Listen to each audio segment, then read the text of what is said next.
देखिए question number 2 है, the coach of cricket team buy 3 bats and 6 balls for 3900 rupees. Later, she buy another bat and 3 more balls of the same kind for 1300 rupees. Represent the situation algebraically and geometrically. देखिए same question है, तो हम एक बात बताइए, दो equation बनेगी और दोनों इक्वेशन से हम पॉइंट फाइंड करेंगे जैसे फर्स्ट क्वेश्चन में किए थे, और कोऑर्डिनेट को हम ज्योमेट्रिकली रिप्रेजेंट कर देंगे। तो सबसे पहली बात, बैट एंड बॉल की बात हो रही इसमें, 3 बैट और 6 बॉल्स, 3 बैट प्लस 6 बॉल्स कितने रुपए की है? 3900 यानी कि 3900 रुपीज की है। और दूसरी की बात करें, 3 more by another balls, another bat,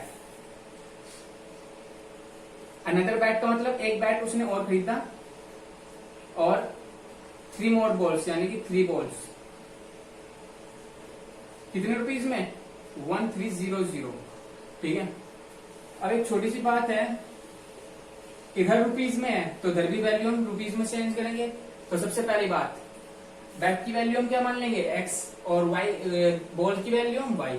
तो let the cost of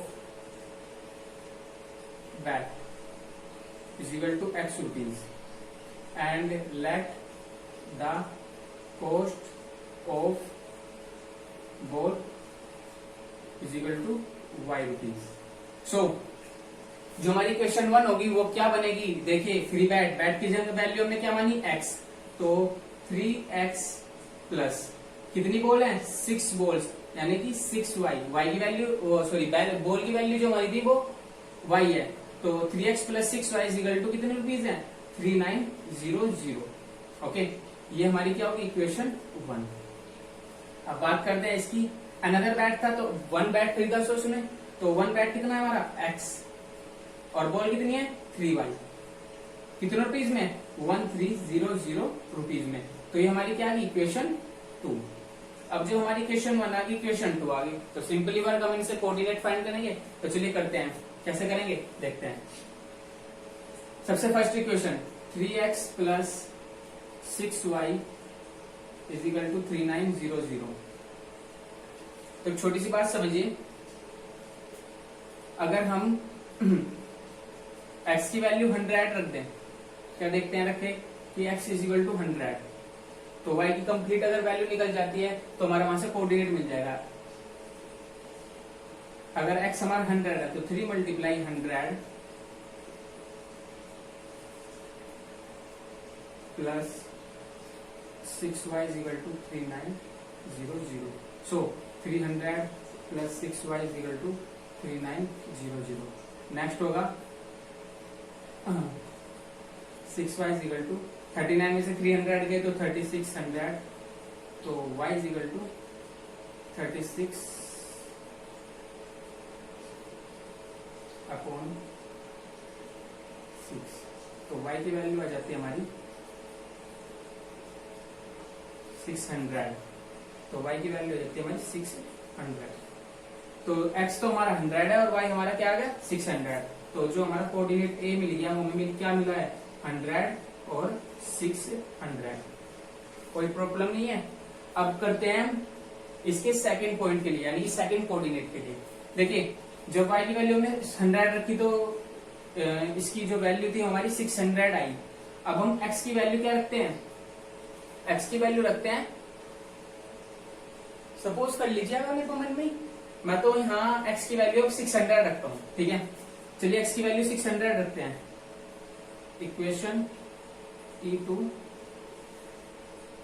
put x is equal to 600, मतलब 600 रख ली, तो 3 multiply 600 plus 6y is equal to 3900। So देखते हैं, तो 3 6 1800 is equal to plus 6y is equal to 39। देखिए 39 है और 39 में से 18 गए तो 1900 बचता है, जबकि ये परफेक्ट वैल्यू यानी कि ना तो कम्प्लीटली डिविजिबल नहीं हो पाएगा 6 से। तो हम 6 में इक्वेशन जो 1 है, इक्वेशन 1 में x की वैल्यू 600 नहीं रखते, 600 के जगह कोई और रखते हैं वैल्यू जो हमें कम्प्लीटली डिविजिबल दे सके, क्योंकि जो हमें कोऑर्डिनेट बनाने हैं वो हमें कम्प्लीटली, क्योंकि जो अपोन वाले आएंगे कोऑर्डिनेट वो हम बना नहीं पाएंगे, उनमें टाइम लगेगा। सो हम कम्प्लीटली वाले बनाने में ज्यादा हमें उसमें रहेगी इजी, तो इसलिए हम कम्प्लीटली के लिए देखते हैं। x की वैल्यू क्या रखें, 3x + 6y है, तो 100 हो गया, 300 रख लेते हैं। चलिए 300 रखते हैं, तो x = कितना रखा हमने, 300, तो यहाँ भी हमारा क्या हो जाएगा 300, तो जो यहाँ आएगा 300 की जगह 900 आ जाता है हमारा, तो 900 + 6y = 3900, तो 6y = 39 में से 900 गए तो क्या हुआ 3000, तो y = 3000/6 कट जाता है, y = क्या है आपका 500। क्लियर है, तो यहां से हमारा a मिल गया था, अब हमें क्या मिलेगा b के हमारे जो कोऑर्डिनेट है क्या है 300 और 500। क्या आपको a और b मिल गए, किसके लिए, इक्वेशन 1 के लिए। अब इक्वेशन 2 की बात करेंगे यहाँ। इक्वेशन 2 क्या है हमारी, इक्वेशन 2 है हमारी x + 3y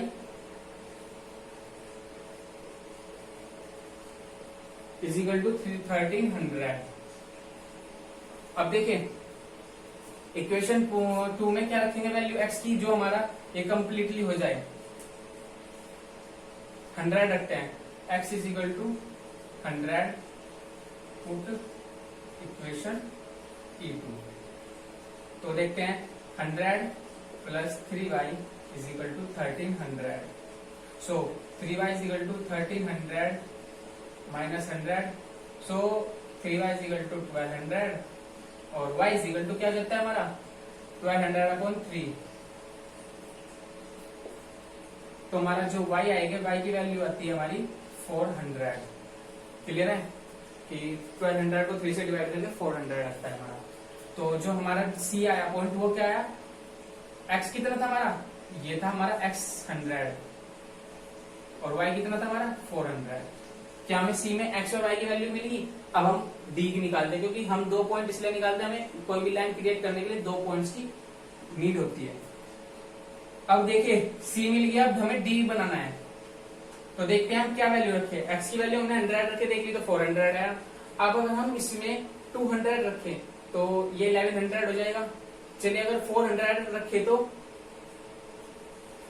चलिए देखते हैं 400 रखे, इक्वेशन E2 पुट x = 400। अगर हमने इसमें 400 रखी तो 400 + 3y = 1300, सो 3y = 1300 - 400, तो 3y = 900 हो जाता है। y = कितना आ जाएगा आपका 900/3, जो कि कितनी बार डिवाइड हो 300 बार। तो जो हमारा d पॉइंट आया वो हमारा आया 400 और 300। देखिए a हमारा ये रहा, b हमारा ये रहा और c हमारा ये है, कहाँ ये रहा, और d हमारा ये रहा। तो हमें चारों कोऑर्डिनेट मिल चुके। अब चारों कोऑर्डिनेट मिल गए, इक्वेशन 1 के 2 कोऑर्डिनेट, इक्वेशन 2 के 2 कोऑर्डिनेट। और जब हमें इक्वेशन 1 के 2 कोऑर्डिनेट मिल गए तो फर्स्ट इक्वेशन की लाइन बना देते हैं, और सेकंड के मिल गए तो सेकंड इक्वेशन की 2 लाइन बना देंगे। तो एक बार इसको सभी बच्चे कॉपी में उतार लें, तो मैं इसे रफ करता हूँ ग्राफिकल बनाने के लिए। मैं इसको यहाँ एक बार लिख लेता हूँ कि 3x + 6y, इसके जो क्वेश्चन इक्वेशन 1 के जो हमारे कोऑर्डिनेट है लाइज किस पर करती है 100 और 600, और जिसका ये तो हो गया a, और जो हमारे 300 500, ये हमारा हो गया b। और इक्वेशन 2 लाइज इस पर 100 और 400, c और 400 और 300, ये हमारा हो गया b। तो सभी बच्चों उतार चुके, मैं इसको एक बार रफ कर दूं जब आपको अगला काम करना है।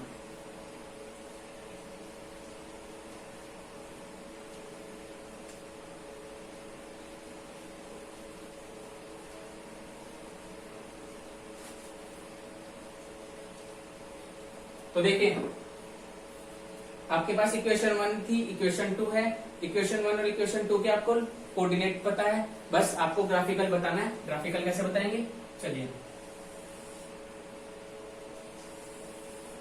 ये आपका एक्स एक्सिस, ये आपका वाई एक्सिस, ठीक है। तो हम इसमें सो के बनाते हैं 0 0 100 200 300 400 500 600, ठीक है। ऐसे यहाँ -100 300 4 500, ऐसे यहाँ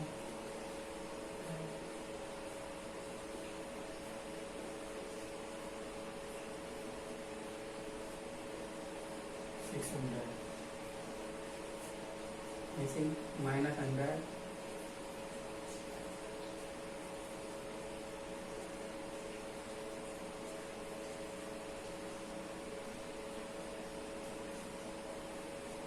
चलिए अब सिंपल सी बात है, सबसे पहले इक्वेशन 1 के कोऑर्डिनेट कौन कौन है, 100 और 600। 100 हमारा ये रहा और 600 का है ये रहा, तो हम इसको मिला देते हैं, ये हमारा। तो जो हमारे कोऑर्डिनेट है उसका नाम क्या, ए 100 और 600, ठीक है। अब बात करते हैं सेकंड कोऑर्डिनेट की, 300 और 500। एक्स तो हमारा 300 है और y हमारा 500 है, तो मिलाते हैं इसको। यहाँ पे हमारा आ जाता है क्या, 300 और 500। सभी समझ में आया मैंने कैसे किया। ए के जो कोऑर्डिनेट है वे हमारे 100 और 600 है, x पर 100 और b पर y पर 600 ज्वाइन कर दिए। ऐसे हमने कोऑर्डिनेट b को हमने ज्वाइन किया 300 और 500। 300 x पर है और 500 y पर है, तो हमने इनको ज्वाइन कर दिए। यहाँ पर ज्वाइन करने पर हमारा कोऑर्डिनेट दिया जाता है। तो ये क्या, इक्वेशन 1 के 2 पॉइंट कोऑर्डिनेट हमने फाइंड कर दिए और हमने डिनोट कर दिए। अब इन दोनों पॉइंट्स को मिलाएंगे तो क्या मिल जाएगी, हमें इक्वेशन लाइन मिल जाएगी और हम इनको ज्वाइन कर देते हैं, ठीक है। ज्वाइन करने पर क्या एक लाइन है, ये क्या लाइन है, लाइन 1 3x + 6y = 39 100। क्या आपकी ये लाइन हो गई। अब देखिए आपने लाइन 1 और लाइन 2 लाइन 1 आपने डिनोट कर दिया, अब लाइन 2 की बात चलती है, ये इक्वेशन 2 की 100 और 400। 100 कहाँ है आपका, ये रहा, और y पर क्या है आपका 400, तो आपका ये रहा। तो क्या ऐसा हो जाएगा यहाँ पर एक पॉइंट, इसको हम क्या बोल देंगे, C, क्या बोल देंगे, C। तो 100 और 400, ठीक है। 100 और 400 मिल गए आपको। अब बात करते हैं, C मिल गया, अब D भी हमें चाहिए क्योंकि इक्वेशन 2 दिखाने के लिए हमें C D भी चाहिए।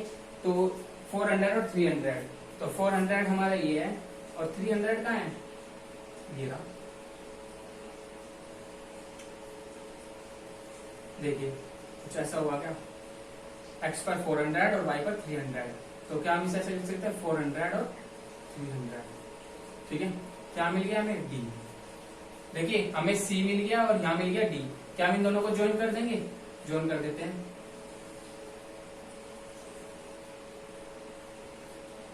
मैंने कंप्लीटली कर दिया, ये डॉट मान लिया। तो C और D को हमने ज्वाइन किया, तो क्या ऐसे आ गए, ठीक है। तो ये दोनों लाइन हमने डिनोट कर दी। इस लाइन को हमने क्या नाम था, इस लाइन का नाम था x + 3y = 1300। तो लाइन 1 और लाइन 2 या इक्वेशन 1 और इक्वेशन 2 आपने ग्राफिकली डिनोट कर दी, ओके। चलिए अब चलते हैं क्वेश्चन नंबर 3 की तरफ। क्वेश्चन नंबर 3 है, the cost of 2 kilo apples and 1 kg grapes on one day was found to be 160 rupees. After a month, यानी कि 1 month after, the cost of 4 kg apples and 2 kg grapes is 300 rupees. Represent the situation algebraically and graphically. तो same question 1 और 2 की तरह ही है। तो क्या चीज है, यानी कि 2 kg Apple plus 1 kg grapes कितने रुपीज में आए? 160 में। और सेकंड कंडीशन में क्या हुआ कि 4 kg एप्पल और जो हमारे 2 kg ग्रेप्स हैं वो कितने रुपीज में है? 300 रुपीज में। तो देखिए वही वर्क होगा, जब यहां रुपीज है तो यहां भी रुपीज में चेंज करेंगे ना। तो रुपीज में चेंज करने के लिए हम वही करेंगे, let the cost of apples is equal to x. कोई प्रॉब्लम नहीं है, एप्पल्स की जो कॉस्ट है वो हमने क्या मान ली? एक्स पर केजी, पर केजी। सो नेक्स्ट होगा late the cost of grapes, वो कितनी होगी? इसलिए लेंगे y रुपीज पर केजी, ठीक है। ये रुपीज में भी है, ये भी रुपीज में है। तो हम इस सिचुएशन को इसका हैंडल करके लिखते हैं 2 kg एप्पल्स, यानी कि 2 kg एप्पल्स की जो कॉस्ट है वो कितनी होगी? 2 मल्टीप्लाई एक्स। तो अकॉर्डिंग टू क्वेश्चन 2x कितने किलोग्राम ग्रेप्स हैं? 1। तो यानी कि y इज इक्वल टू कितने हैं? 160 रुपीज। सेकेंड इक्वेशन होगी 4x एप्पल, यानी कि 4 किलोग्राम एप्पल है ना, तो 4x plus 2y is equal to कितना है? 300 रुपीज। तो इक्वेशन 1 है और ये इक्वेशन 2 है। सेम वर्क करेंगे, हमने इन दोनों इक्वेशन को रखा, अब यहां से हम इनकी फाइंड करेंगे। तो कैसे फाइंड करते हैं देखिए, चलिए इक्वेशन 1 है, इक्वेशन 1। तो इक्वेशन 1 में देखते हैं पुट करके क्या वैल्यू रखे हम। वैल्यू रख लेते हैं हम इसकी 40 वैल्यू रखते हैं। चलिए क्या रखे? 40, क्योंकि 40 से 42 से 880 और 80 में माइनस हो गया, कंप्लीटली वैल्यू आ जाता है। तो equation 1 put x is equal to 40। तो अगर हमने x इज इक्वल टू 40 रखा तो 2 multiply 40 plus y is equal to 160। So next work होगा 80 plus y is equal to 160। तो y is equal to 160 minus 80 क्या हो जाएगा हमारा? 80 हो जाएगा क्या? तो y की वैल्यू क्या आती है हमारी? 80 आ गई। अब हमारा जो कोऑर्डिनेट आए थे हमारे क्या है? x और y, यानी कि x तो था हमारा 40 और y क्या हमारा 80। तो 40 एंड 80। चलिए अब हम इसके लिए सेकंड कोऑर्डिनेट निकालेंगे। सेकंड कोऑर्डिनेट कैसे निकालते हैं? देखिए put equation 1 put x is equal to, x की वैल्यू क्या रखूं मैं? देखिए एक बार, सही बच्चे माइंड लगाइए कि x की वैल्यू क्या रखूं। अब मैंने 40 रखी, क्या 80 रख दूं? तो y की वैल्यू तो 0 आ जाएगी। चलिए देखते हैं,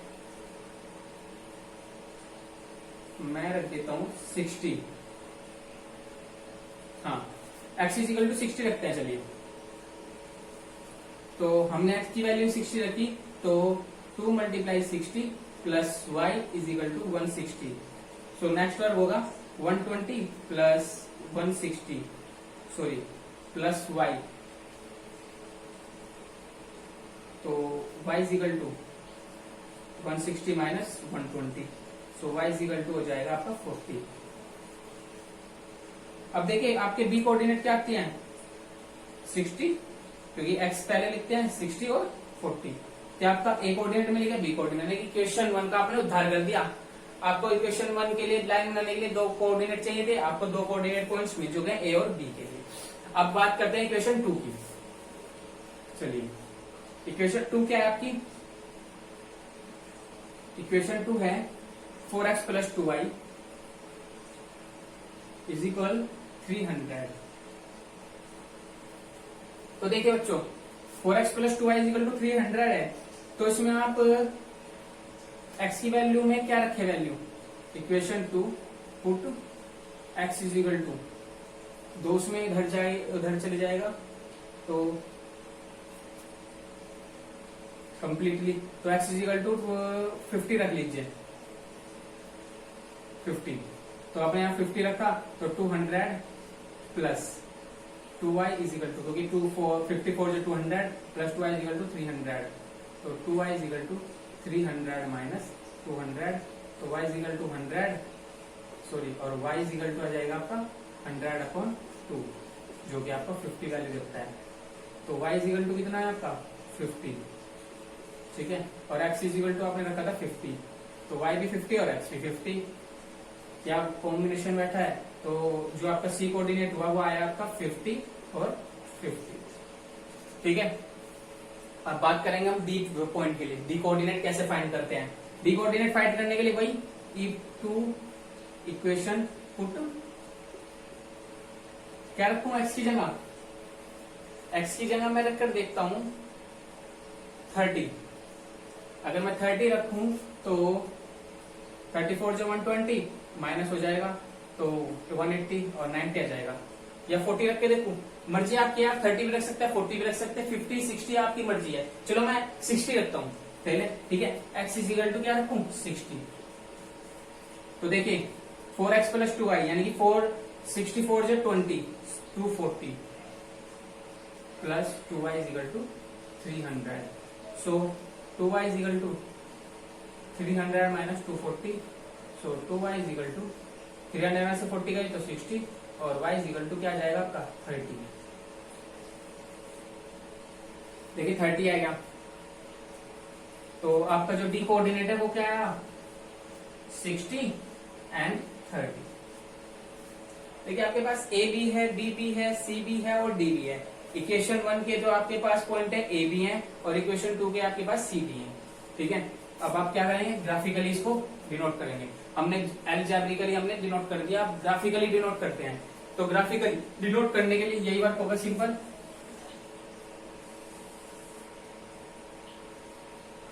x और ये क्या हो गया y। तो देखते हैं सबसे हाईएस्ट कौन कौन है इसमें, 40 और 80 60 40 80 तक कर लेते हैं, तो थोड़ा इसको इधर कर लेते हैं लाइन को, जिससे कि हमें थोड़ा सा आगे हो जाए इसमें।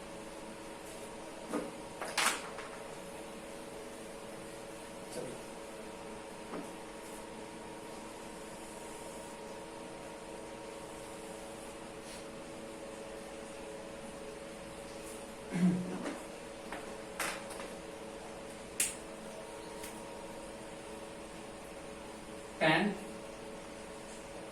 ये आपका y एक्सिस है और ये आपका x एक्सिस है, ठीक है।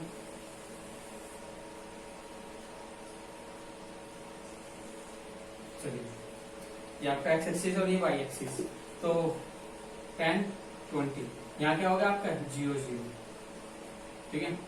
तो tan 20 30 40 50 60 और 70 और 80, यहाँ भी ऐसे ही 10 20 30 40 50 60 और 70। चलिए देखते हैं 70 का एक और कर लेते हैं 80।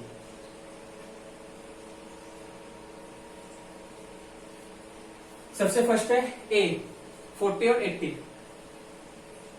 40 एंड 80, तो 40 और 80 कहाँ होगा, x पे तो 40 है और y पे 80 है, तो क्या ऐसे होगा ये,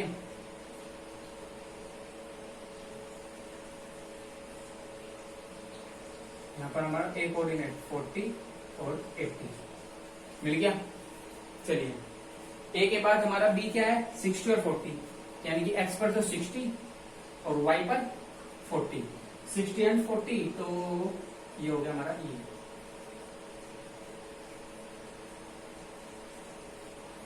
तो जो हमारा बी आया क्या 60 और 40। तो बच्चों देखिए आपके दो कोऑर्डिनेट मिल गए, और दो कोऑर्डिनेट क्या बनाते हैं, एक लाइन बनाते हैं, तो हम इनको ज्वाइन कर देंगे।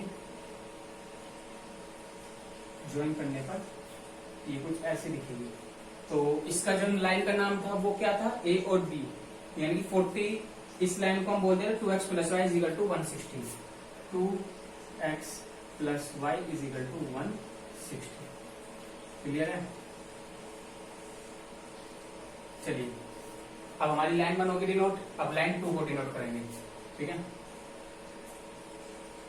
अब लाइन 2 क्या है हमारी, इक्वेशन 2 बोल लो, ये लाइन 2 बोल लीजिए आप। इसके फर्स्ट कोऑर्डिनेट था सी था आपका 50 50, तो सी तो है आपका 50 और 50, एक्स पर भी 50 और वाई पर भी 50। तो देखते हैं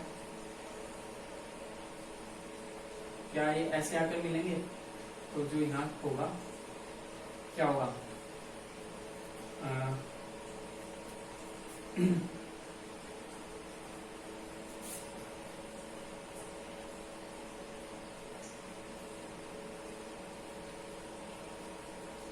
50 और 50, ठीक है, जिसको हमने क्या बोल दिया सी। सी बोलने के बाद अब जो हमारा डी है वो है 60-30, यानी कि 60 और 30 कहाँ है हमारा, 60 तो हमारा ये रहा और 30 कहाँ है, ये रहा।